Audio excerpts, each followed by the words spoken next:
கண்களை மூடி அப்படியே இருந்த வண்ணமாக நாம் ஜெபிப்போம். கிருபையும் இரக்கம் நிறைந்த நல்ல ஆண்டவரே, இந்த நாளிலே ஆண்டவரே விசேஷித்த விதமாய் 2 பேதுருவின் புத்தகத்திலே 1வது அதிகாரத்திலே 10வது வசனத்தை எங்களுக்கு ஆதாரமாய் நீர் கொடுத்திருக்கிறீர்.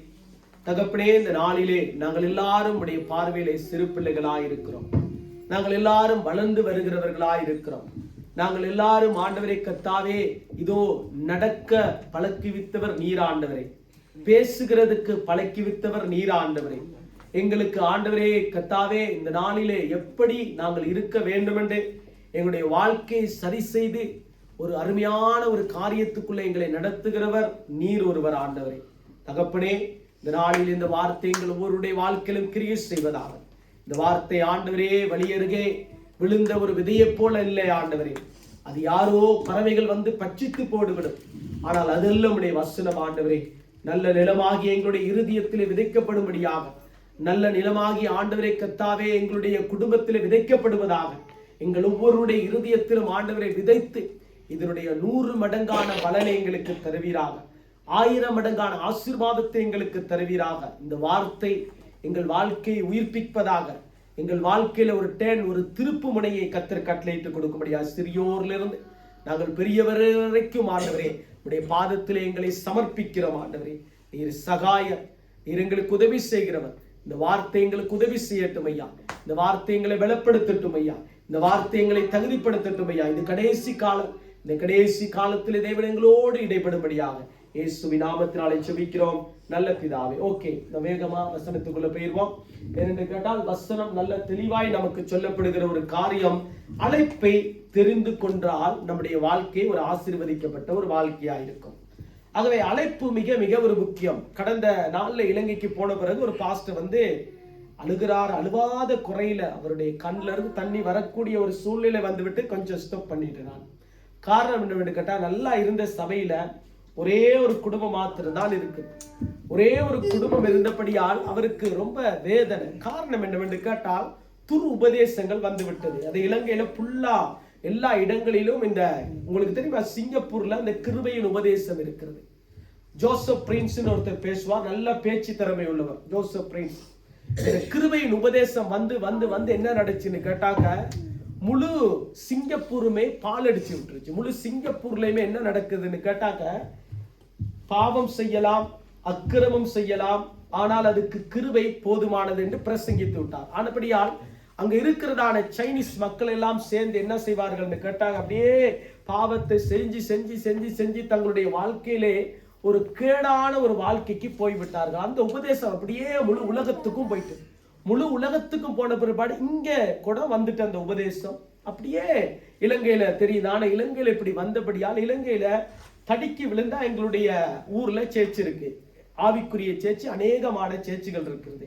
ஆனால் இப்ப வேறு வேறு உபதேசங்கள் வந்து வேறு வேறு சொசைட்டி, அதாவது என்ன செய்யறாங்க, அவங்க கொஞ்சம் கொஞ்சமா உபதேசத்தை தள்ளி வேறு வேறு கொஞ்சம் உதவியை செய்யறாங்க. ஏதோ உடுப்பு இல்லாதவர்களுக்கு உடுப்பு வாங்கி கொடுக்குறாங்க, சாப்பாடு இல்லாதவர்களுக்கு 3 நேரம் சாப்பாடை கொடுக்குறாங்க, தங்குறதுக்கு இடம் இல்லாதவர்களுக்கு தங்குறதுக்கு இடத்தை கொடு. இதெல்லாம் கொடுத்துட்டு என்ன பண்றாங்கன்னு கேட்டா, அந்த உபதேசத்தை அப்படியே தப்பா பாவிச்சு அவர்களை அப்படியே ஒரு கூட்ட ஜனத்தை நரகத்துக்கு தள்ளக்கூடிய அளவுக்கு இன்றைக்கு சபை வந்துட்டு. ஆனபடியால் நல்ல ஆவிக்குரிய வாழ்க்கையில வளர்ந்தவர்கள், நல்ல அபிஷேகம் பெற்றவர்கள், நல்லா என்னோடு சேர்ந்து ஊழியம் செய்தவர்கள், அதான் கவலை, என்னோடு சேர்ந்து ஊழியம் செய்தவர்கள் எப்படி நடந்துச்சுன்னு கேட்டா, அப்படியே கொஞ்சம் கொஞ்சமா உதவியை காட்டி காட்டி காட்டி காட்டி என்ன நடந்துச்சுன்னு கேட்டா, அவர்களை துர் உபதேசத்துக்கு அழைத்து விட்டார். அதுவே தான் கடந்த வெள்ளிக்கிழமை நாள்ல பாஸ்டர் வராதபடியால் அந்த தீமோத்துக்கு எழுதுறதான அந்த நிருபத்திலே அந்த வசனத்தை நாங்கள் பார்த்தோம். என்னன்னு கேட்டா, துர் உபதேசத்தை அறிவிக்கிறவர்கள் இன்றைக்கு பெருகிவிட்டார்கள். அது ஏற்கனவே ஆண்டவருக்கு தெரியும், ஏற்கனவே ஆண்டவருக்கு தெரிந்தபடியால் தான் அதை ஆவியானவரை கொண்டு எழுதியிருக்கிறார். இப்படியாப்பட்டதான உபதேசங்கள் வேண்டாம் என்று கேட்டால் கவலை. அவர்கள் தங்களுடைய வாழ்க்கையில அத்தியாவசிய பொருளுக்காக போகிறார்கள், ஆனால் உபதேசம் அவர்களை சரிப்படுத்தாமல் உபதேசத்தினாலே அவர்கள் கீழே விழுந்து விட்டார்கள். அநேக சபைகள் வந்து விட்டது. ஆனால் அந்த அநேக சபைகளிலே ஒரு சில சபைகள் உபதேசம் பிழையா இருக்கிறபடியால் அவர்களுக்கு பரலோகத்தை குறித்ததான ஒரு சிந்தை இல்லை, ரட்சிப்பை குறித்ததான ஒரு சிந்தை இல்லை, அபிஷேகத்தை குறித்ததான ஒரு சிந்தை இல்லை, சரியான ஒரு வாழ்க்கை நடைமுறைக்கு வர வேண்டுகிறதான ஒரு சிந்தை இல்லை. ஏன்? அவருடைய தேவை என்ன, அதை மாத்திரம் பூர்த்தி செய்யப்படுகிறதே. ஆனால் ஆத்துமாவினுடைய அந்த தேவை, ஆவிக்குரிய அந்த தேவை, ஆவிக்குரிய மனிதனுக்கு ஏற்ற தேவை சந்திக்கப்படாதபடியால் அவர்கள் விசுவாசத்திலே நிலையில்லாதவர்களாய் போய் கொண்டிருக்கிறார். கவலைக்குரிய விஷயம். ஜெபிப்போம். ஆகவே தான் இங்கே பேதுருவை குறித்து உங்களுக்கு ஏற்கனவே தெரியும். பேதுரு அருமையான ஒரு தேவ மனுஷன், நல்ல ஒரு சீசர். பேதுருவின் புத்தகத்தை நீங்கள் வீட்டில் போய் 2 அதிகாரங்களை நீங்கள் வாசித்து பாருங்கள். 1வது அதிகாரம், 2வது அதிகாரம், இப்படி 1 பேதுரு 2 பேதுரு 2 அதிகாரங்களை 2 விதமான இந்த புத்தகங்களை வாசிக்கின்ற பொழுது பேதுரு எழுதும் பொழுது எழுதுகிறார். ஒன்று, அவர் நமக்கு எழுதி காண்பிக்கிற காரியம் என்னவென்று கேட்டால், கடைசி காலத்திலே உங்களுடைய வாழ்க்கை எப்படியா இருக்க வேண்டும், ரட்சிப்பை நீங்கள் காத்துக் கொள்ளுகிறதுக்கு என்ன செய்ய வேண்டும், உங்களுடைய அபிஷேகத்தை காத்துக் கொள்ளுகிறதுக்கு நீங்கள் இருக்கிறதான உங்களுடைய வாழ்க்கை, இந்த ஆவிக்குரிய வாழ்க்கை எப்படி நீங்கள் உயர்ந்த ஸ்தானத்துக்கு போக வேண்டும் என்று எழுதி வைத்திருக்கிறதை நாங்கள் பார்க்கிறோம். ஆனால் இங்கே 2வது பேதுருக்கு வரும் பொழுது பாருங்க, 1வது அதிகாரத்திலே 10வது வசனத்தை நாங்கள் பேசுகின்ற பொழுது வசனம் சொல்லுகிறதே, அழைப்பை தெரிந்து கொண்டால், நமக்கு என்ன அழைப்பை வைத்திருக்கிறார், நம்முடைய வாழ்க்கையில ஆவிக்குரிய வாழ்க்கையினுடைய அழைப்பு என்ன, நமக்கு குடும்ப அழைப்பு ஒன்று இருக்கிறது. நல்லதே, பிள்ளைகள் பெரிய ஆளாக வேண்டும், பிள்ளைகள் நல்ல வேலைக்கு போக வேண்டும், படிக்க வேண்டும். ஓகே, இது ஒரு பக்கத்தில் இருக்கிறது. இந்த தேசத்திலே வாழ வேண்டும், நல்ல சொத்து பத்துக்களை சேர்க்க வேண்டும், நாங்கள் நன்றாய் உடுத்த வேண்டும், இது நல்லதே.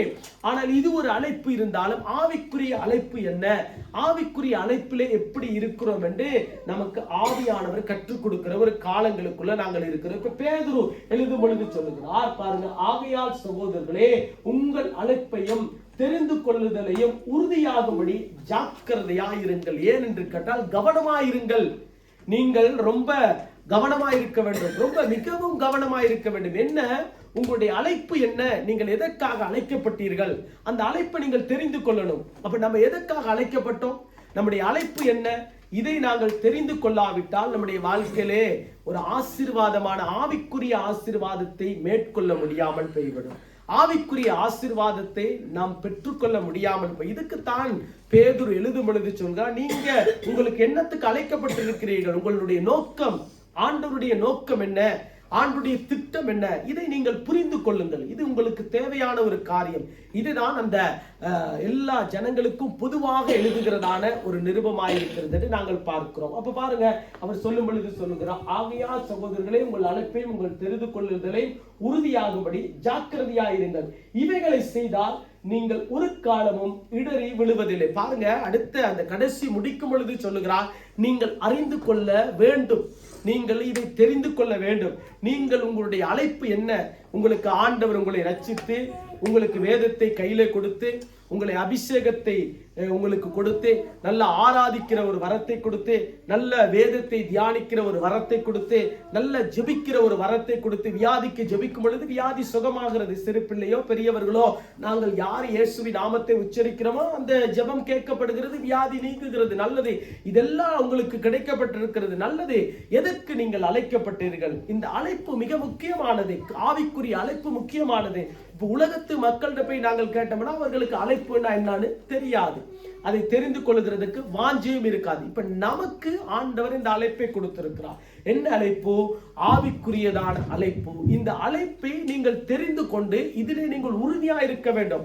இந்த உறுதியா இருந்தால்தான் உங்களுடைய வாழ்க்கை எப்படியா இருக்கும்? மேன்மை உள்ளதே அமையும். பாருங்க, அந்த வசனம் கடைசியாய் சொல்லுகிற பொழுது, நீங்கள் இதை அறிந்திருப்பீர்கள் என்று சொன்னால், நீங்கள் இவைகளை செய்தால் நீங்கள் ஒரு காலமும் அதாவது உங்களுடைய வாழ்க்கை எப்படி ஒரு காலமும் வியாதி வந்தாலும் சரி, உங்களுடைய வாழ்க்கையில பொருளாதார பிரச்சனை வந்தாலும் சரி, உங்களுடைய வாழ்க்கையில தேர்வை சந்திக்கப்படாவிட்டாலும் சரி, ஒரு காலமும் நீங்கள் இடறி விழுகிறதுக்கு சந்தர்ப்பம் கிடையாது. ஏனென்று கேட்டால் நீங்கள் கர்த்தருடைய கரத்திலே இருக்கிறீர்கள், நீங்கள் ஆண்டவருடைய கைகளிலே இருக்கிறபடியால், ஆண்டவருடைய சமூகத்திலே நீங்கள் இருக்கிறபடியால் உங்களுடைய வாழ்க்கை இடறி விழுகிறதுக்கு ஒரு காலமும் சந்தர்ப்பம் கிடையாது. ஆனால் போராட்டம் வரும், பிரச்சனை வரும், துன்பம் வரும், கஷ்டம் வரும், இதெல்லாம் இயல்பான காரியமாக வரும். ஆனால் நீங்கள் ஆண்டவர் உங்களுக்கு கொடுத்ததான இந்த அழைப்பை தெரிந்து கொண்டீர்கள் என்று சொன்னால், இதை நீங்கள் உறுதிப்படுத்துவீர்கள் என்று சொன்னால், உறுதியான ஒரு காரியத்துக்குள்ள நீங்கள் இருப்பீர்கள் என்று சொன்னால்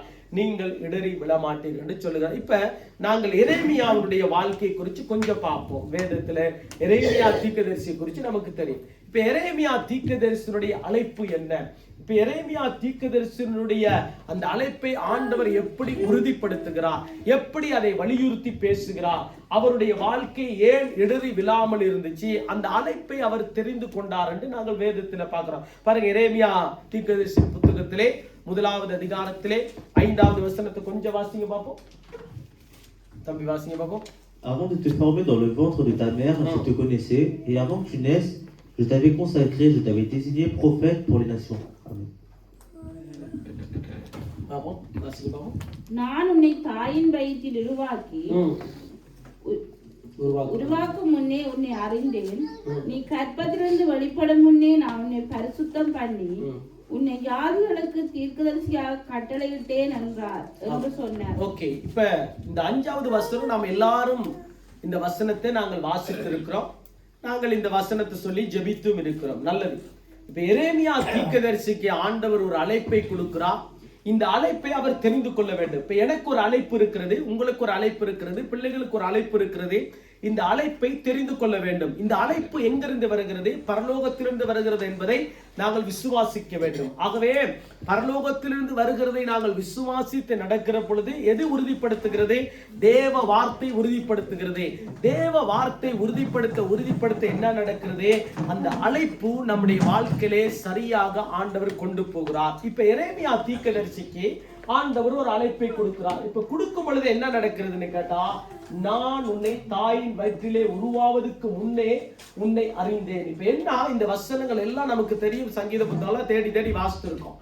இப்ப இந்த வசனத்தில் அவர் சொல்லும் பொழுது என்ன சொல்லுகிறார்? இப்ப ஆண்டவர் நேரடியாய் பேசுகிற வசனம் ஏனென்று கேட்டால், எரேமியா தீர்க்கதரிசியே ஆண்டவர் தாயின் கருவிலே தெரிந்து கொண்டேன் என்று வேதம் சொல்லுகிறது. இப்ப என்ன, நான் உன்னை தாயின் வயிற்றிலே உருவாவதற்கு முன்பதாக. அப்ப நம்ம எல்லாரையும் ஆண்டவர் எப்படி அழைத்திருக்கிறார் என்று சொன்னால், தாயின் கருவிலே உருவாவதற்கு முன்பதாகவே, இந்த பூமியிலே பிறக்கிறதுக்கு முன்பதாகவே, கற்பம் தரிக்கிறதுக்கு முன்பதாகவே ஆண்டவர் இவருக்கு ரட்சிப்பை கொடுப்பேன், இவரை அபிஷேகிப்பேன், இவருடைய வாழ்க்கையிலே இவர்தான் எனக்கு தேவையான மனுஷன், இவர்தான் எனக்கு தேவையான மகன் என்று ஆண்டவர் ஏற்கனவே பிளான் பண்ணிட்டார். இப்ப யாரை ரட்சிக்க வேண்டுமோ, யாரை அவர் தேவ கிருபையினாலே தூக்கி சுமக்க வேண்டுமோ, யாரை அவரை ஆராதனைக்குள்ள வழிநடத்த வேண்டுமோ, யாரு அவருக்கு ஊழியம் செய்ய வேண்டுமோ, எல்லாம் ஆண்டவர் ஏற்கனவே அந்த அழைப்பை ஆண்டவர் கொடுத்து விட்டார்.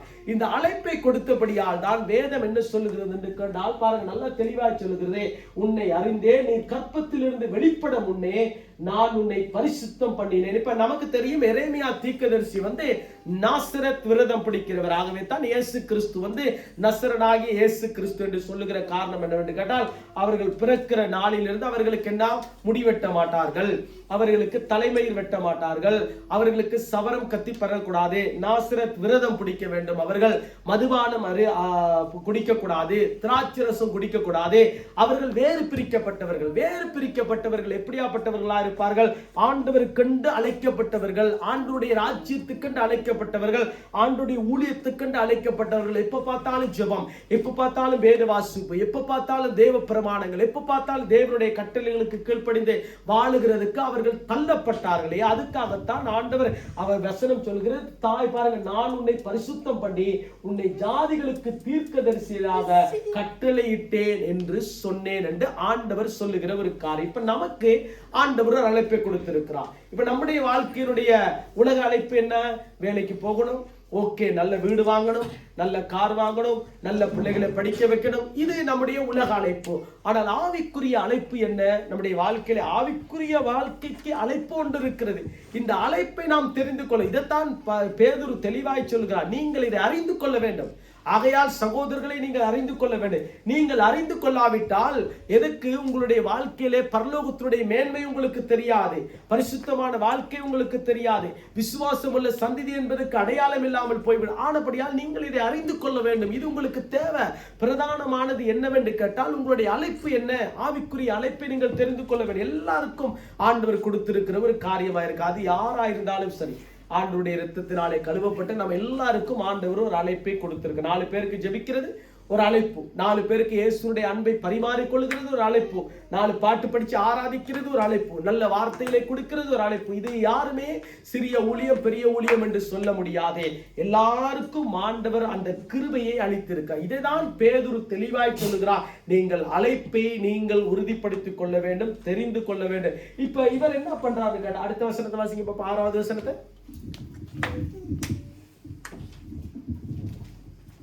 Je t'ai répondu à Seigneur l'Éternel, je ne sais pas parler car je suis trop jeune. அப்பொழுது நான் கர்த்தராகிய ஆண்டவரே, இதோ நான் பேச அறியேன், சிறு பிள்ளையாய் இருக்கிறேன். இப்ப ஆண்டவர் பேசுகிறார். இப்ப பாருங்க, நாம ஜெபிக்கும் பொழுது வேதத்தை வாசிக்கிறோம். ஜெபித்து முடிந்தோட வேதத்தை வாசிக்கிறோம். வேதத்தை வாசிக்கும் பொழுது இப்ப நமக்கு ஒரு தீர்மானம் உண்டு. இந்த வாரத்துல இந்த அதிகாரத்தை நான் வாசித்து முடிக்கணும், இந்த வாரத்துல எப்படியாவது இந்த அதிகாரத்தை நான் வாசித்து முடிக்கணும் இருக்கும் பொழுது நாம நம்முடைய அனுபவ ரீதியாக நாம் ஜெபிக்கிறோம். ஜெபித்து முடிஞ்ச பிறகு வேதத்தை திறந்து வாசிக்கிறோம்.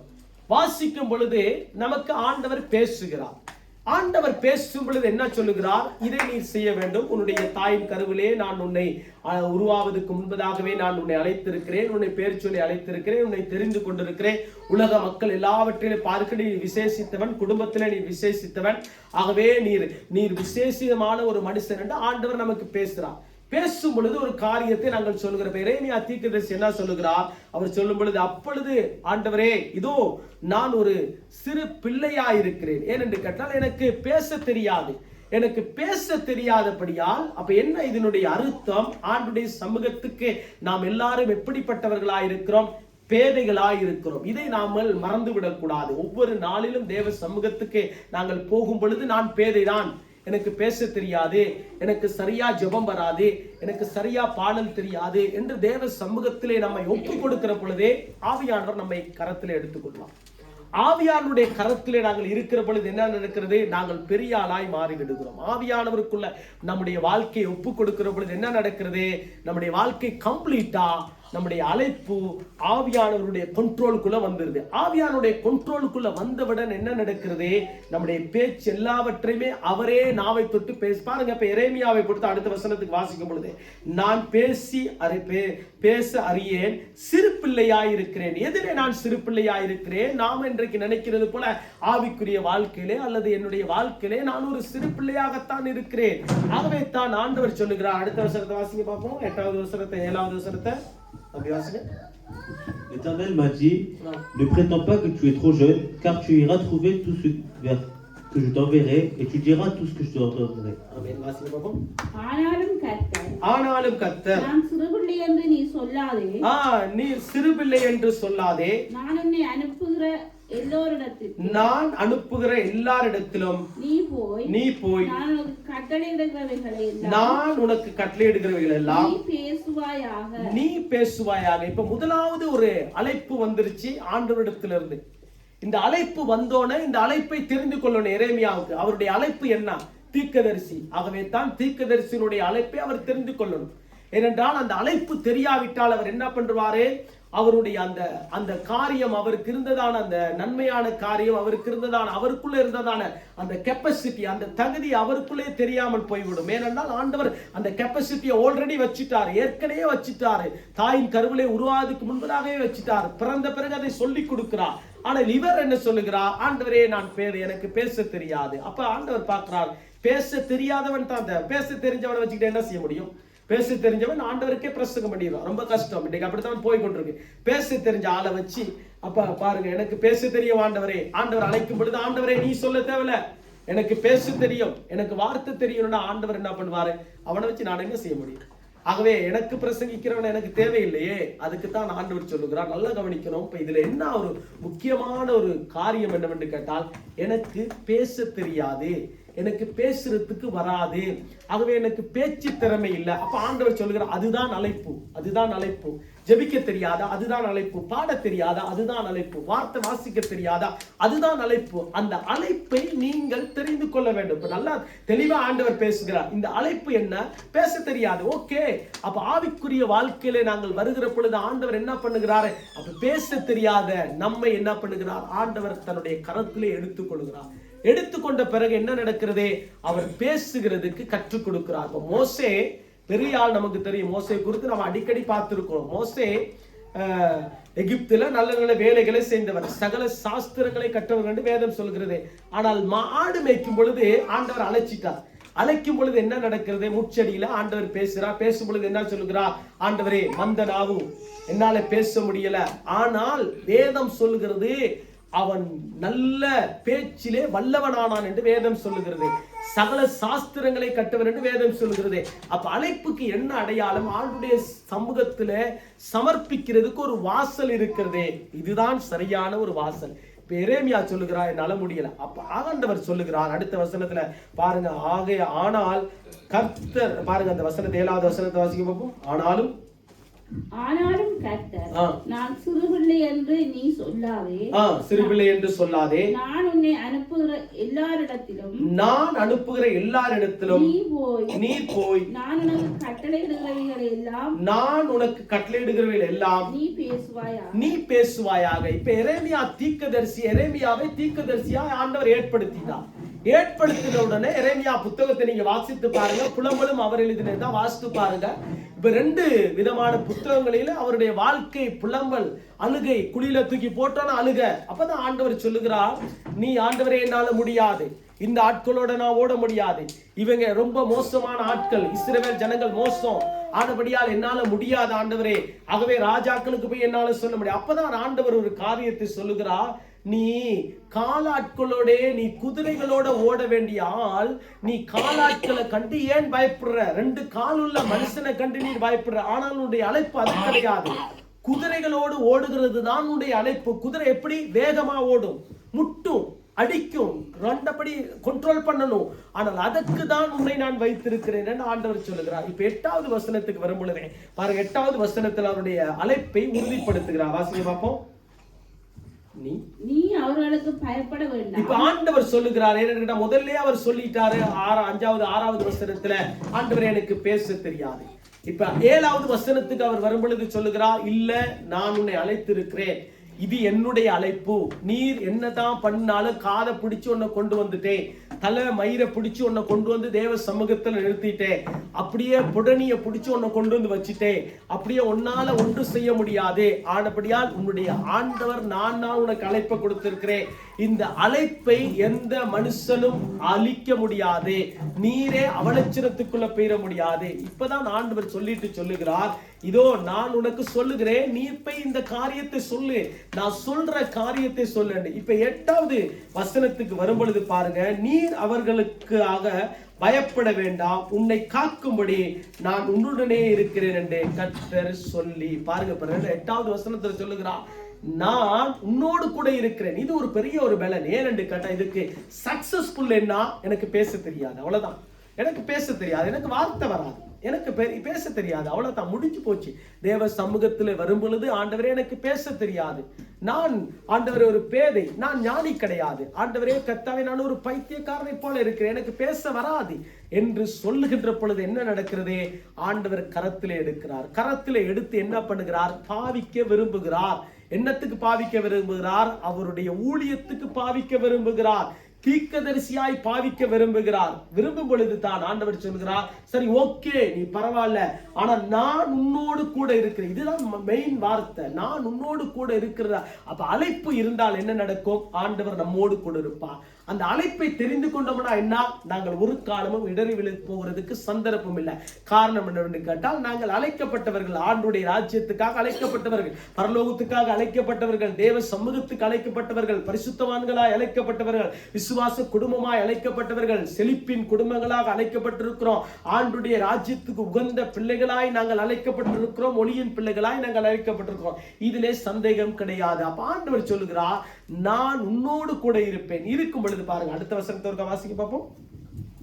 கர்த்தர் தமது கரத்தை நீட்டி, இப்ப கர்த்தர் தமது கரத்தை நீட்டி என் வாயை தொட்டு, இப்ப முக்கியமான காரியத்துக்கு வந்துட்டார். அவருடைய அழைப்பு என்ன? தீர்க்கதரிசி. இப்ப தீர்க்கதரிசிக்கு என்ன தேவை? ஆண்டவர் சொல்லிட்டார், நீ பயப்படாத, நீ ராஜாக்களுக்கு சொல்ல வேண்டும், நீ பக்கத்து நாட்டுக்கு சொல்ல வேண்டும். ஆனபடியால் உன்னுடைய அழைப்பு இதுதான். இந்த அழைப்புல மாற்றம் கிடையாது.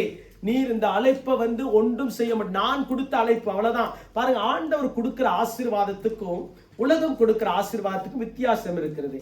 ஆண்டவர் நமக்கு கொடுத்தார் என்று சொன்னால் அந்த ஆசீர்வாதம் கடைசி வரை நிலைத்திருக்கும். நாமளா அந்த ஆசீர்வாதத்தை கொஞ்சம் கொஞ்சமா ஞானம் இல்லாமல் தள்ளி விடுவோமே ஒழிய, ஆனால் ஆண்டவர் ஒரு காலமும் அந்த ஆசீர்வாதத்தை தள்ளிவிட மாட்டார். இது என்னுடைய வாழ்க்கையில் நடந்த அனுபவம், நம்ம எல்லாருக்கும் தெரியும். ஆகவே ஆண்டவர் கொடுக்கிறதான அந்த ஆசீர்வாதம், ஆண்டவர் கொடுக்கிறதான சுகம், ஆண்டவர் கொடுக்கிறதான விடுதலை, இது ஒரு காலமும் எந்த மனுஷனும் நம்மை அதை தள்ளவும் முடியாது, அதை அழிக்கவும் முடியாது. ஆண்டவர் கொடுத்தா கொடுத்தேதான், அதுல மாற்று கருத்து. ஆனா போராட்டம் இருக்கும், பிரச்சனை இருக்கும், அப்பப்ப விசுவாசம் போராட்டம் இருக்கும், அப்பப்ப தடுமாற்றம் வரும், அப்பப்ப நம்ம சோதிக்கிறதுக்கு ஏதோ ஒரு காரியங்கள் வரலாம். ஆனால் ஆண்டவர் கொடுத்தா கொடுத்ததுதான். அப்ப என்ன நடக்குது இங்க? கர்த்தர் தமது கரத்தை நீட்டி என் வாயை தொட்டு, இப்ப ஆண்டவர் அவருடைய நாவை தொட வேண்டிய அவர் சொல்லிட்டார், எனக்கு பேச தெரியாது. அப்ப பேச தெரியாதவனுக்கு என்ன தேவை? இப்ப பாருங்க, கை எனக்கு விளங்கல ஆண்டவர் சொன்னா, ஆண்டவர் கையை அதை சரிப்படுத்தி, சில நேரங்களில் கை உடைஞ்சு போயிருந்தா, அங்கங்க சூம்பி போயிருந்தா, அதெல்லாம் சரிப்படுத்தி இருப்பார். இப்ப வாய் மிக முக்கியமானது. இப்ப வாய் பெரிய பிரச்சனை. ஏன்னு கேட்டால் யாக்கோபு அதுக்கு தான் ஒரு பட்டியலே கொடுத்திருக்கிறார், நாவு எப்படியாப்பட்டது என்று. அப்ப இங்க என்ன பண்றாருன்னு கேட்டாக்க, ஆண்டவர் என்னுடைய நாவை தொட்டு, வாசிங்க பாப்போம், என் வாயை தொட்டு என் வார்த்தைகளை உன் வாயிலே வைக்கிறேன். இப்ப ஆண்டவருடைய வார்த்தையை நம்முடைய வாயிலே வைத்திருக்கிறார். அதுக்குத்தான் நீதிமொழிகளின் புத்தகம் சொல்லுகிறது, மரணமும் ஜீவனும் நாவின் அதிகாரத்தில். இது யாருக்கு கொடுக்கப்பட்டது? இப்ப நாம் சொல்லுவோம், காலையில எழும்பின உடனே எங்களுக்கு இன்றைக்கு பொருளாதார பிரச்சனை வராது, அது அப்படியே நடக்கும். இதுதான் மரணமும் ஜீவனும் நாவின் அதிகாரத்தில் இருக்கிறது என்று வேதம் நமக்கு காண்பித்து கொடுக்கிறது. இப்ப என்ன, என்னுடைய பிள்ளைகள் படித்து ஒரு நல்ல நிலைமைக்கு வருவார், ரிஸ்வான் நல்ல பாடல் பாடி ஒரு நல்ல ஒரு ஆராதனை செய்யக்கூடிய மகனாய் வருவார், ரிஸ்வான் 4 பேருக்கு செல்காலமன்ல ஒரு ஆசீர்வாதமாய் இருப்பான், ரிஸ்வான் இந்த சேஜ் பொந்துவாசில கார் பக்கத்துல நின்று நோட்டீஸ் கொடுக்கிறதுக்கு உதவி செய்வார். இது நம்முடைய வாயிலிருந்து வருகிற வார்த்தை, இது நம்முடைய வாயிலிருந்து வருகிறதான விசுவாசமான அறிக்கை, விசுவாசமான வார்த்தை. தம்பி ஜெயசாந்த் இருக்கிறார், இப்ப நல்லா வேஷிப் செய்யறாரு, கடந்த நாட்களிலே நல்ல பாடல்களை பாடி ஆராதித்தார், சிறில் எப்பொழுதுமே நல்லா வேஷிப் செய்யறவர். ஆனால் இன்றைக்கு கொஞ்சம் வித்தியாசமா இருந்துச்சு, ஆவியில உணர்ந்து ஆராதிக்கத்தக்கதான ஒரு கிருபை கிடைச்சு, எல்லாரும் சேர்ந்து ஆராதிக்கிறதுக்கு ஒரு வல்லமை கிடைச்சிச்சு. ஆகவே தான் தொடர்ந்து அந்த காரியத்துக்காக ஜெபிக்க ஜெபிக்க ஜெபிக்க என்ன நடக்கிறது? ஆவியானவர் அனல்மூட்டி எழுப்புவார். ஆகவே நம்முடைய அழைப்பு என்ன? வீட்டில் இருக்கிறதான 7 பேத்துக்கு மாத்திரமல்ல, வீட்டில் இருக்கிறதான 5 பேத்துக்கு 3 பேத்துக்கு மாத்திரமல்ல, ஆயிரங்களுக்கு 100க்கு அதிகமான பேருக்கு தான் நம்முடைய அழைப்பு. ஆகவே ஜாஸ் இருக்கிறார், இன்றைக்கு சிறியாளா இருக்கிறார், அந்த பக்கத்தில் இருக்கிறாரு, நாளைக்கு இன்னொரு 4 வயசு போன உடனே ஸ்கூலுக்கு போன உடனே ஏசு கிறிஸ்து எனக்கு ஏசப்பா என்னுடைய வாழ்க்கையை மாற்றி இருக்கிறார். எப்படி மாற்றி இருக்கிறார்? நாங்கள் ஒரு காலத்தில் எப்படி இருந்தோம், ஆனால் இன்றைக்கு எங்களுடைய வாழ்க்கை செழிப்பா இருக்கிறது. உனக்கு உடுப்பு பாரு கொஞ்சம் மோசமா இருக்கிறது, எனக்கு நல்ல உடுப்பா இருக்கிறது. எப்படி கிடைச்சிச்சு? ஆண்டவர் கொடுத்த உடுப்பு பாரு. ஒரு காலத்துல எங்கட அம்மா அப்பா கஷ்டப்பட்டாங்க, ஆனால் இன்றைக்கு எங்கட அம்மா அப்பா மற்றவர்களுக்கு உதவி செய்கிறதுக்கு கிருபை கொடுத்திருக்கிறார். இது ஆண்டவர் அவர்களுக்கு செய்ய போகிறதான அற்புதமான இது ரேமா வார்த்தைகள், தீர்க்கதரிசனமான வார்த்தைகள் ஏற்றுக்கொண்டு விசுவாசிக்கும் பொழுது நமக்கு அப்படியே அற்புதம் நடக்கும். ஆகவே நான் ஒரு காலத்துல வரும் பொழுது என்னுடைய வாழ்க்கை எப்படியா இருந்துச்சு? ஒரே ஒரு கோட்டோட தான் வந்தீங்க. இப்ப கோட்டு ஏகப்பட்ட கோட்டு கிடக்குது. ஏன்டா அந்த கோட்டு வந்துச்சுன்னு எனக்கு எதை போடுறதுன்னு தெரியாது. எனக்கு விரும்பின கோட்டை தானே போட முடியும், எல்லா கோட்டையும் என்னால போட முடியாது இல்ல. ஆனபடியால் அது ஒரு பக்கத்தில் இருக்கிறது. இன்னொரு பக்கத்துல நான் வரும் பொழுது எனக்கு சரியா பேச தெரியாது. உண்மையிலே எனக்கு இங்க வந்த பொழுது யாரு பேச தெரிஞ்சாலும் அந்த ஓரளவுக்கு அந்த பேசுகிறதுக்கு, இந்த நாட்டினுடைய காரியத்தை பேசுகிறதுக்கு என்னால முடியல. ஆனால் ஆண்டுடைய கிருபையினாலே பேசுகிறதுக்கு எதுக்கு அப்படி செஞ்சாரு? ஆண்டவரிடத்துல சமர்ப்பித்தேன். ஆண்டவரே எனக்கு பேச தெரியாது, எனக்கு வேலை தெரியாது, நீ தான் என்னை பொறுப்பெடுக்க வேண்டும் என்று ஆண்டவர் அதை பார்த்து அதன்படி சரி செய்தார். இப்ப இது இவருடைய எரேமியா தீர்க்கதரிசியினுடைய அழைப்பு உறுதிப்படுத்தி அவருடைய அழைப்பு சரி செய்கிறதுக்கு என்ன ஒரு காரியம் என்று கேட்டால், ஆண்டவர் அவரை கரத்தில் எடுத்துக்கொண்டு அவருடைய வாயை தொட்டு அவர் சொல்லுகிற ஒரு காரியம் என்னவென்று கேட்டால், என் வார்த்தைகளை உன் வாயிலே வைக்கிறேன். இன்றைக்கு நாம் ஒன்றை கற்றுக்கொள்ள வேண்டும்.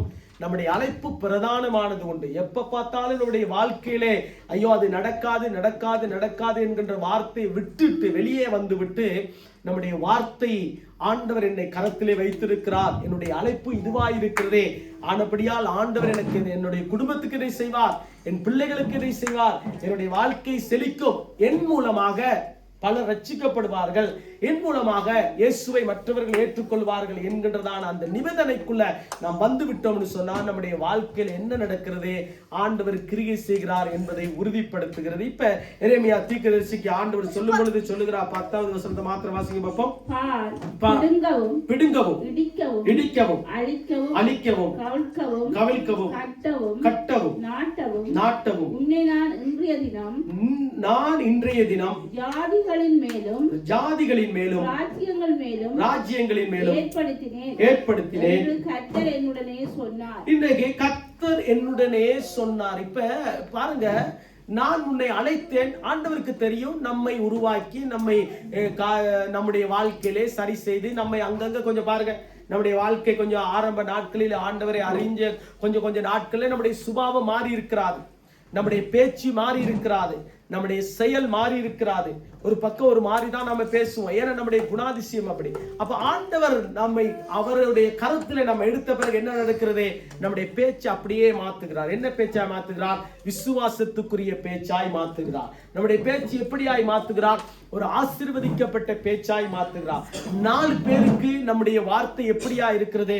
கிருபை பொருந்திய வசனமாய் மாற்றப்படுகிறது. ஏன் என்று கேட்டால், நம்முடைய வாயை யார் தொட்டது? இயேசு தொட்டார். நம்முடைய வாயை யார் தொட்டார்? தேவனுடைய வார்த்தை தொட்டது. நம்முடைய வாய் எப்படியாப்பட்டதாய் இருக்கிறது? பரிசுத்தவான்களுக்கு அடையாளமாக நம்முடைய வார்த்தையை ஆண்டவர் உபயோகப்படுத்துகிறார். இது நம்முடைய வாழ்க்கையிலே இது ஒரு பெரிய ஒரு அழைப்பு. ஆகவே எரேமியா தீர்க்கதரிசி ஆண்டவர் அழைத்ததுக்கு நோக்கம் இருந்ததே, ஜாதிகளுக்கு தீர்க்கதரிசியாகவும் ஜனங்களுக்கு ஒரு ஆசீர்வாதமான வார்த்தைகளையும் கொடுக்கிறதுக்கு ஆண்டவர் அழைத்தார். இன்றைக்கு நம்முடைய வாழ்க்கையிலே, குடும்பத்திலே, நம்முடைய வாழ்க்கையிலே, நம்முடைய சொந்தக்காரர்கள் மத்தியிலே நம்முடைய வார்த்தைகளை நாங்கள் பிரதிபலிக்கின்ற பொழுது, ஆண்டுடைய வார்த்தை நாங்கள் பிரதிபலிக்கின்ற பொழுது நம்முடைய வாழ்க்கையிலே மேன்மையான காரியங்களை கண்டுபிடி. இது ஒரு விதமான அழைப்பு. 2வது 3 காரியத்தை பார்த்து 3 காரியம் பேசுறதுக்கு எனக்கு நேரம் இல்லை. 2வது ஒரு மனிதனுடைய அழைப்பை நாங்கள் பார்க்க போகின்றோம். எடுத்து திருப்பிக் கொள்ளுங்கள். சிம்சோனுடைய அழைப்பு நமக்கு தெரியும். சிம்சோனுடைய அழைப்பு ரொம்ப மோசமான ஒரு காரியத்துக்குள்ள கொண்டு போய் விட்டுச்சு. ஆனால் சிம்சோனையும் ஆண்டவர் தேர்ந்தெடுத்தார். பாருங்க, 13ஆம் அதிகாரம் 5வது வசனத்தை எடுத்து ஒரு வாசிங்க பார்ப்போம். நியாயாதிபதியின் புத்தகம் 13வது அதிகாரம் 5வது வசனத்தை ஒரு வாசிங்க பார்ப்போம். நியாயாதிபதி 13:5.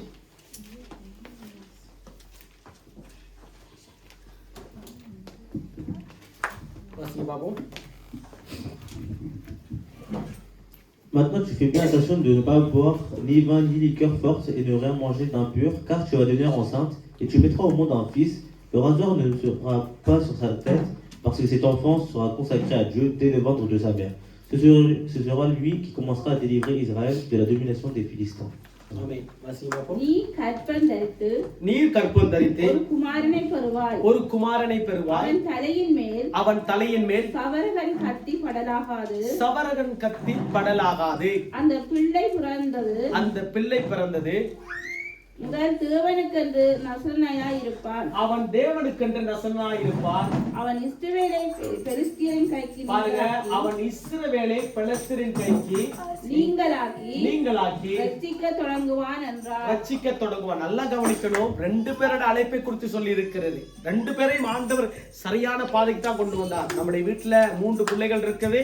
3 பேரையும் சரியான அழைப்புக்கு தான் கொண்டு வந்தார். நாம தான் என்ன பண்ணுறோம், பெரிய பிள்ளை சின்ன பிள்ளைன்னு சொல்லி அப்படியே அந்த பிள்ளைக்கு கொஞ்சம் கொஞ்சமா கொடுத்து அந்த பிள்ளை வீணாக்கிரும். பெரிய பிள்ளைன்னு சொல்லி அது கடைசியில பார்த்தா அது மக்கா தான் இருக்கும். நல்லா பாருங்க, இலங்கையிலேயும் பார்த்துருக்கேன். அந்த பிள்ளை பெரிய பிள்ளை, ஆனா பெரிய பிள்ளை கடைசியில பார்த்தா ஒன்றுக்கும் உதவா. ஏன்னா அதை விட வந்த மற்ற பிள்ளைகள்லாம் நல்லா ஆக்டிவ் ஆயிரும். ஆனா கடைசி பிள்ளை செல்ல பிள்ளைன்னு வளர்த்து கடைசியில இந்த செல்ல பிள்ளை என்ன நடந்துரும், கடைசியில அதை எப்படியே மூக்க கடிச்சிடும், நாக்கு கடிச்சிடும், கடைசியில காதை கடிச்சிடும், அம்மா பாவம் அப்பா பாவம் அப்படியே போயிடும். ஆனா நல்லா கவனிக்கணும், ஆண்டவர் சரியான பாதையில தான் 3 பேரை 5 பேரை 7 பேரையும் அழைத்திருக்கிறார். நல்லா கவனிக்க. நல்ல நேரம் தம்பி ஒரே ஒரு ஆளா இருக்கிறாங்க, சார்ந்து ரைட். அவருடைய வாழ்க்கை நல்ல ஆசீர்வாதமா இருக்கு. ஓகே, இருக்கட்டும். நல்ல ஒரு சந்தர்ப்பம் அவருக்கு ஆண்டவர் கொடுத்திருக்கிறார். பாருங்க, இந்த 2 பேரையும் சரியாத்தான் அழைத்தார். யாரை? எரேமியா தீர்க்கதரிசியும் சரியாத்தான் அழைத்தார். இப்ப சிம்சோனை சரியாத்தான் அழைத்தார். இப்ப நாம தான் என்ன பண்ணுகிறோம், அந்த அழைப்பை அவலட்சணப்படுத்த வேண்டிய சூழ்நிலை வந்து விட்டது. யாருக்கு? இவருக்கு. இந்த சிம்சோன் நினைச்சா மலையை பரட்டிடுவார். நினைச்சா நிறைய அப்படியே பல விதமான காரியம் நினைச்சா சிங்கத்தை எடுத்து பொளந்துருவாரு. சாதாரண ஒரு அப்படியே ஒரு என்ன பண்றது முருங்கைக்கான புடலங்காவை உடைக்கிற மாதிரி அப்படியே சிங்கத்தை அப்படியே பீறி போட்டுருவார். அப்படியே ரெண்டு கைய வச்சு அப்படியே அப்படியே அப்படியே வாயை கிழிச்சு போட்டுருவாரு. ஆனால் அவருடைய வாழ்க்கையினுடைய நிலைமை எங்க போனுச்சுன்னு கேட்டா மோசமான. ஆனா எரேமியா தீர்க்கதரிசியினுடைய வாழ்க்கை எப்படியா இருந்தது? தன்னை விற்று கொடுத்தார். தேவ சமூகத்துக்கு தன்னை ஒப்பு கொடுத்தா. எனக்கு பேச தெரியாது, நான் ஒரு பேதை, ஆண்டவரே நீர்தான் என்னை பொறுப்பெடுக்க வேண்டும் என்று சொல்ல. வா வா வா, நீதான் எனக்கு தேவை, என்ன பேச தெரியாதவன எனக்கு தேவை, நான் என்னுடைய வார்த்தை உம்முடைய வாயில வைக்கிறேன் என்று சொன்ன பிறகு அவருடைய வாழ்க்கை அநேகர்களுக்கு ஆசீர்வாதமாக, முழு உலகத்துக்கும் ஒரு எடுத்துக்காட்டாக, முழு உலகத்துக்கும் ஒரு எச்சரிப்பின் சத்தமாக கர்த்தர் மாற்றினார். இப்ப இவருடைய வாழ்க்கை இன்றைக்கு கன பேர் என்ன நினைக்கிறோம்? ஏன் சிம்சோன் செய்யாததா நாங்கள் செஞ்சு விட்டோம், ஆனா சிம்சோன் செஞ்சு விட்டு அப்ப சிம்சோன் கண்ணை பிடிக்கிட்டாரு. ஓகேவா? சிம்சோன் அங்க மாவரைச்சு கொண்டிருக்காரு, இங்க அரண்மனையில மாவரைச்சு கொண்டிருக்காரு. ஓகேவா? இது ரெண்டும் நடக்கும். ஓகேனா அதுக்குள்ள போயிட வேண்டியதுதான். ஆனால் அது அல்ல. ஆண்டவர் சொல்லுகிறார், நீ கற்பம் தரித்து ஒரு குமாரனை பெறுவார். இப்ப யாருக்கு சொல்லுகிறார்? சிம்சோனுடைய தாய்க்கு சொல்லுகிறார். தேவ தூதன் வந்து நேரடியாய் பேசுகிறார். இப்ப இங்க வந்து யார் பேசுகிறார்? ஆண்டவர் நேரடியா எரேமியாவுக்கு பேசுகிறார். ஆனா ரெண்டு பேருக்கும் ஆண்டுடைய சத்தம் தான் வருகிறது. ஆனால் ஒருவருடைய வாழ்க்கை, எரேமியாவுடைய வாழ்க்கை துளிர்கிறது. ஒரு திருப்புமுனை வந்து விட்டது. அநேகர்களுக்கு சாட்சியாய் காண்பிக்கப்படுகிறது. அநேகருடைய வாழ்க்கையை அவர் ஆசீர்வதிக்கப்பட்ட வாழ்க்கையாய் மாற்றுகிறார். தேவனுடைய வசனத்தின் மூலமாய் எச்சரிப்பின் சத்தத்தை கொடுக்கிறார். இந்த மனுஷனுடைய வாழ்க்கையை நாங்கள் இவனும் அதே பிரச்சனை தான். பாருங்க, நசரனாய் இருக்கிறார், அவரும் நசரனாய் இருக்க. வேதத்தை படிக்கும் பொழுது நல்லா கவனமா படிக்கணும். இப்ப யார்? எரேமியா தீர்க்கதரிசியும் நசரனாகவே அவர் பிறந்தார். எதுக்காக? அவர் சவரங்க கத்தி படக்கூடாது, விரதம் இருக்கணும், மதுபானம் மறந்தக்கூடாது. இவருக்கும் அதே பிரச்சனை தான். பாருங்க, வசனம் சொல்கிற அடுத்த வசனத்தை வாசிக்க பார்ப்போம். அடுத்த அழைப்பு பாருங்க, ரெண்டு பேருடைய அழைப்பு. அடுத்த வசனத்தை வாசிக்க பார்ப்போம். அப்பொழுது அந்த ஸ்திரீ சரி போதும், அது இருக்கட்டும். 24வது வாங்க பார்ப்போம். 24வது வசனம். பின்பு அந்த ஸ்திரீ ஒரு குமாரனை பெற்று அவனுக்கு சிம்சோன் என்று பெயரிட்டாள். அப்ப சிம்சோன் என்று பெயரிட்டான். அந்த பிள்ளை வளர்ந்தது கர்த்தர் அவனை ஆசீர்வதித்தார். நல்லா கவனிக்கணும், கர்த்தர் அவனை ஆசீர்வதித்தார். இதுதான் எரேமியாவுக்கும் ஆண்டவர் சொல்லுகிறார், நான் உன்னோடு கூட இருக்கிறேன், நீ பயப்படாதே. ரெண்டு பேரையும் ஆண்டவர் எப்படி பார்க்கிறார்? ஒரே மாதிரி. நாம தான் என்ன பண்ணிவிடுறோம்? ஒரு பிள்ளையை ஒரு மாதிரி பார்க்கிறோம். இது நம்முடைய வாழ்க்கையில இயல்பு, ஒண்ணு செய்ய முடியாது. ஓகே. ஆனால் ஆண்டவர் எப்படி பார்க்கிறார்? எல்லாருடைய பிள்ளைகளையும் ஒரே மாதிரி பார்க்கிறார். ஏனென்று கேட்டால் அவர் நமக்கு தகப்பன், அவர் நமக்கு பரமபிதா, அவர் பரலோகத்துக்குரியவர், பூலோகத்திலே நமக்கு அற்புதம் செய்கிறார். ரெண்டு பேரையும் ஒரே மாதிரி தான் பார்க்கிறார். யாரை? எரேமியாவையும் சரியான கோணத்துல தான் பார்க்கிறார், இங்கே சிம்சோனையும் சரியான கோணத்துல தான் பார்க்கிறார். ஆனால் பார்க்கின்ற பார்வை, ஆண்டவர் பார்க்கிற பார்வை ஒரு காலமும் வித்தியாசப்படாதே, பட்சபாதம் இருக்காது.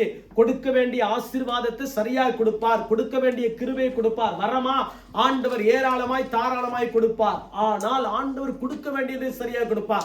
நாம் தான் அந்த அழைப்பை உறுதிப்படுத்திக் கொள்ள வேண்டும், நாம் தான் அந்த அழைப்பை தெரிந்து கொள்ள வேண்டும். இல்லாவிட்டால் நாங்கள் வேதம் சொல்லுகிறது என்னது? இடறி விழ வேண்டிய ஒரு சூழ்நிலைக்குள்ள போயிடாதீங்க. அதுதான் பேதுரு சொல்லுகிறார், நீங்கள் இதை அறிந்து கொண்டீர்கள் என்று சொன்னால் ஒரு காலமும் இடறி விழ மாட்டீர்கள். இப்ப எரேமியா இடறி விழவில்லை, ஆனால் இவன் இடறி விழுந்தான். பாருங்க, இவனுடைய வாழ்க்கையில ஆண்டவர் இவனை அழைத்து எல்லா காரியங்களையும் சேர்ந்து வசனம் சொல்கிறது. கடைசியா வசனம், பிள்ளை வளர்ந்து கர்த்தர் அவனை ஆசீர்வதித்தார். ஏனென்றால் ரெண்டு பேரும் வயது போனவர்கள், கிழவனும் கிழவியும். சந்தர்ப்பம் இல்ல அவங்க அம்மா அப்பாவுக்கு, ஆனால் ஆண்டவர் நல்ல குழந்தையை கொடுத்தார். இன்னைக்கு பாருங்க, ரெண்டு குழந்தை வந்துட்டா சேச்சி பக்கமே வர்றதில்லை, ஒரு குழந்தை வந்துட்டா வர முடியாத ஒரு சூழ்நிலை. ஆனா இவருடைய வாழ்க்கை எப்படியாப்பட்டதா இருக்கிறது? கர்த்தர் அவனை ஆசீர்வதித்தார். இப்ப ஆசீர்வதிக்கும் பொழுது இதோட நான் முடிக்கிறேன். பாருங்க, நீங்கள் 16வது வசனத்தை ஒரு வாசிங்க பார்ப்போம். 16வது அதிகாரம் 16, 17. தம்பி நீங்களும் ஒரு வாசிங்க பார்ப்போம். Comme elle a été chaque jour à la harceler de paroles et elle poussait à bout, il perdit patience au point de désirer la mort, lui ouvrit tout son cœur et il lui dit, le rasoir n'est pas passé sur ma tête parce que je suis consacré à Dieu depuis le ventre de ma mère. Si j'étais rasé, ma force m'abandonnerait, je deviendrais faible et je serais pareil à tout autre homme. Amen. Wasima சுமதிக்கா. தன் இருதயத்திலே எல்லாம் தன் இருதயத்தை எல்லாம் அவளுக்கு வெளிப்படுத்தி சவரகன் கத்தி என் தலையின் மேல் படவில்லை. சவரகன் கத்தி என் தலையின் மேல் படவில்லை. நான் என் தாயின் கற்பத்தில் பிறந்தது முதல் தேவனுக்கென்று நசரேயனானவன். நான் தேவனுக்கென்று நசரேயனானவன். என் தலை சிரைக்கப்பட்டால் என் பலம் என்னை விட்டு போகும். அதனாலே நான் பலட்சியமாகி மற்ற எல்லா மனுஷரை போலும் ஆவேன்.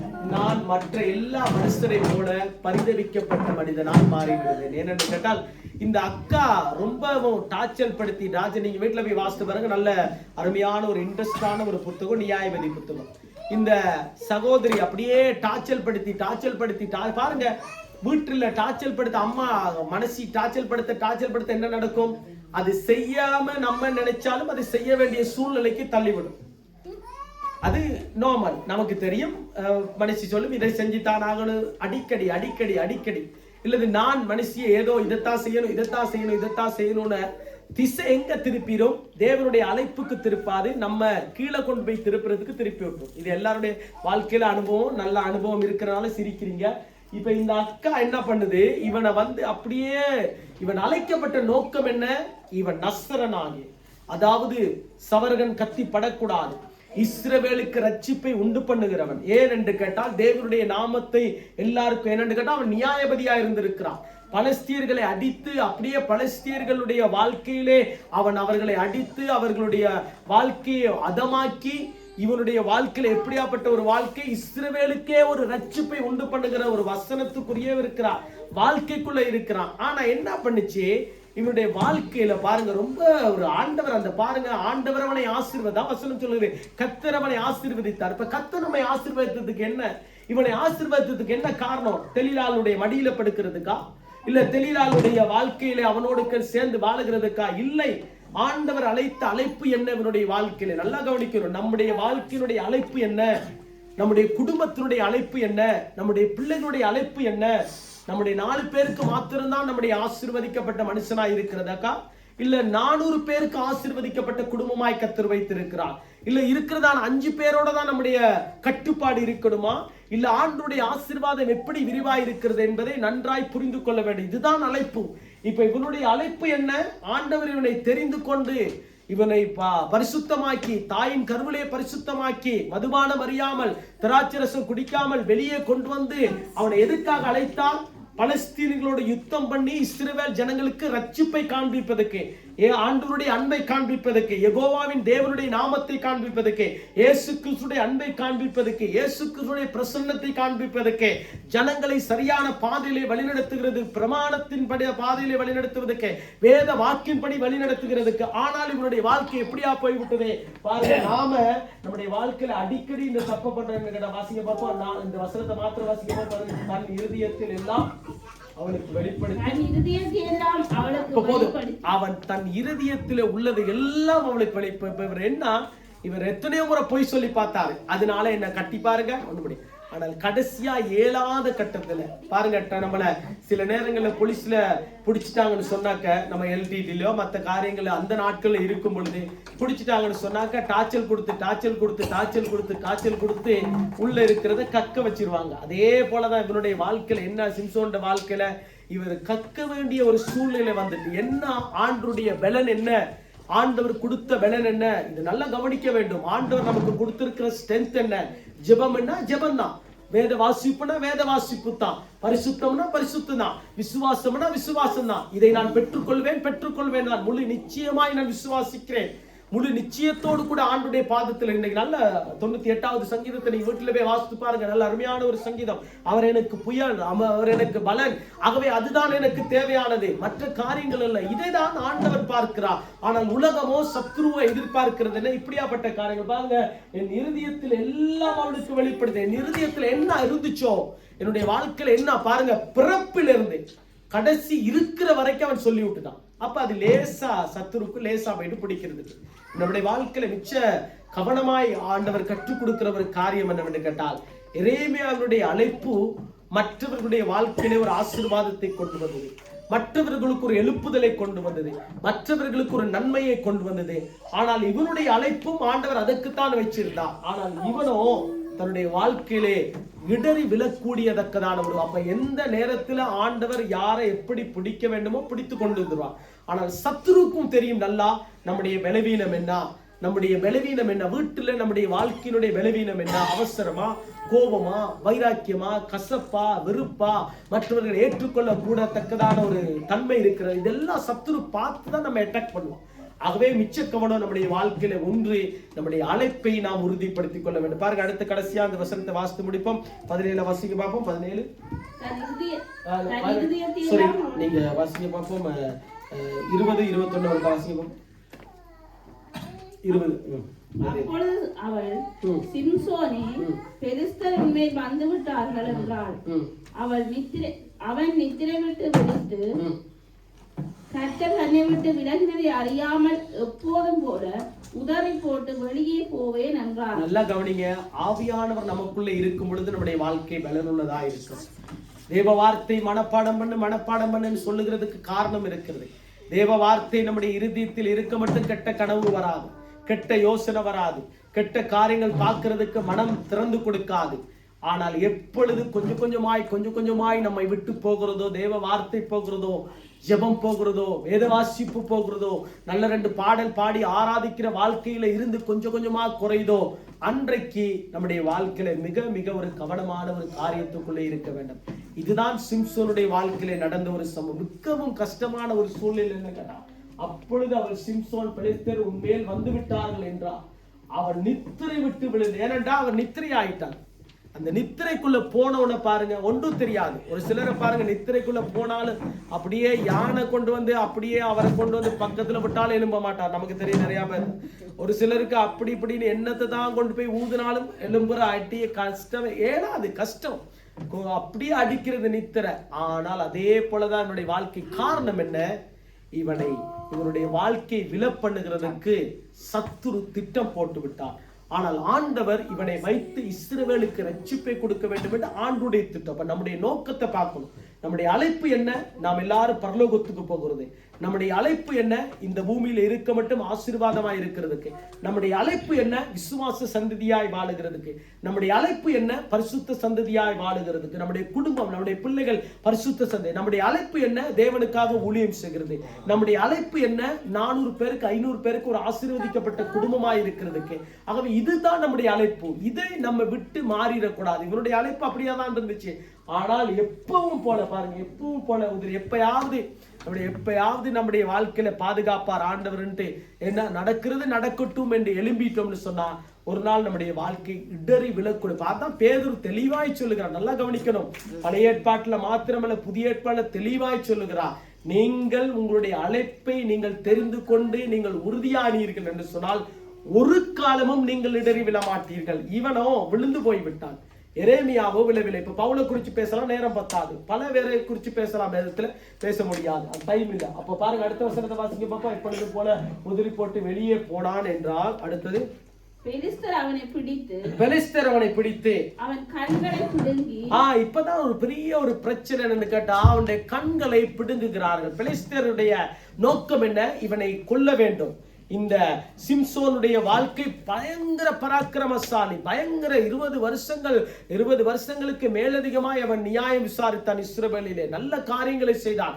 ஆனால் அவனுடைய வாழ்க்கையில என்ன, இவனுடைய அந்த அந்த அந்த அந்த பராக்கிரமம் என்ன இருக்கிறது? அவனை என்ன எங்களை அடிக்க பார்க்கிறானா, எங்களை கொல்ல பார்க்கிறான், அவன்கிட்ட என்ன பராக்கிரமம், அதை இல்லாமல் பண்ணணும். அப்ப பெலிஸ்தர் கண்டுபிடித்து என்ன பண்ணுகிறார்கள், அவனை பிடித்து கண்களை பிடுங்கி. நல்லா கவனிக்கணும். இப்ப கண்களை பிடுங்கினவுடன் அடுத்த வசனம் வாசிக்கும்.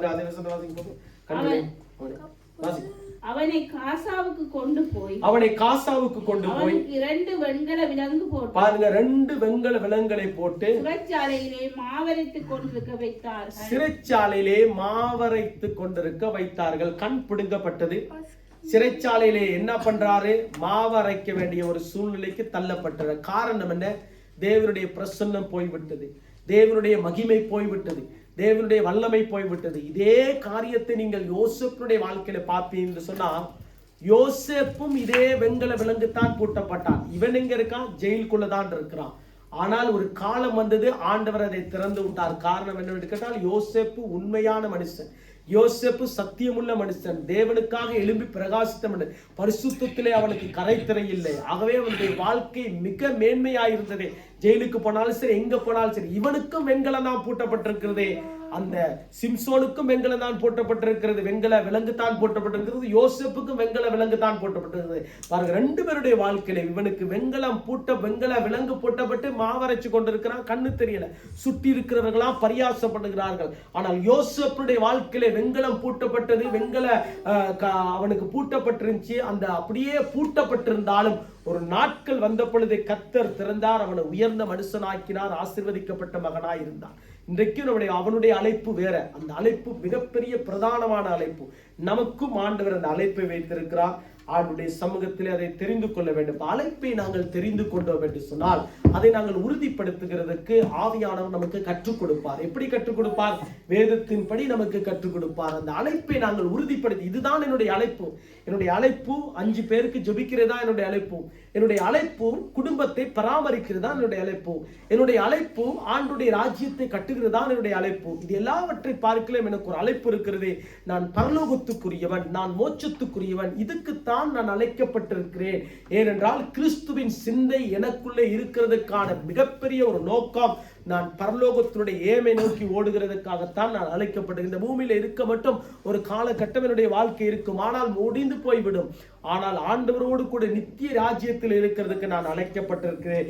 இந்த அழைப்புக்கு எது வந்தாலும் சரி, நான் அதை தள்ளிவிட்டு தேவ ராஜ்யத்தை கட்டுகிறதுக்கு, நான் உகந்த மனுஷனாய் மாறுகிறதுக்கு நான் ஆசைப்படுகிறேன் என்றே தேவ சமூகத்திலே நம்ம ஒப்பு கொடுக்கிற பொழுது கர்த்தர் நமக்கு அந்த காரியங்களை கற்றுக் கொடுத்து, ஒரு எரேமியா தீர்க்கதரிசியுடைய வாழ்க்கையில ஆண்டவர் சொன்ன வார்த்தையின்படி, இதோ நான் உன்னோடு கூட இருப்பேன் என்று சொன்னது போல நம்மோடு கூட இருந்து, நம்முடைய பிள்ளைகளோடு கூட இருந்து, நம்முடைய குடும்பத்தோடு கூட இருந்து நம்மை ஆசீர்வதித்து நம்மை நன்மைக்கு ஏதுவாக மாற்றுவார். கண்களை மூடி ஜெபிப்போம். பரிசுத்தமான நல்ல பிதாவே, தர்மியான இந்த நல்ல வேலைக்காக உமக்கு நன்றி ஆண்டவரே. இந்த வார்த்தை மூலமாய் ஆண்டவரே கர்த்தாவே, நீர் எங்களை பலப்படுத்தி இருக்கிறீரியா ஆண்டவரே. எங்களுடைய அழைப்பு என்ன என்று இன்றைக்கு கற்றுக் கொடுத்திருக்கிறீர். சிறு பிள்ளைகளிலிருந்து பெரியோர் மற்றும் ஆண்டவரே, எங்களுடைய அழைப்பை நீ உறுதிப்படுத்தி இருக்கிறபடியா நன்றி ஆண்டவரே. எங்களுடைய அழைப்பு என்ன? விசுவாச சந்ததி.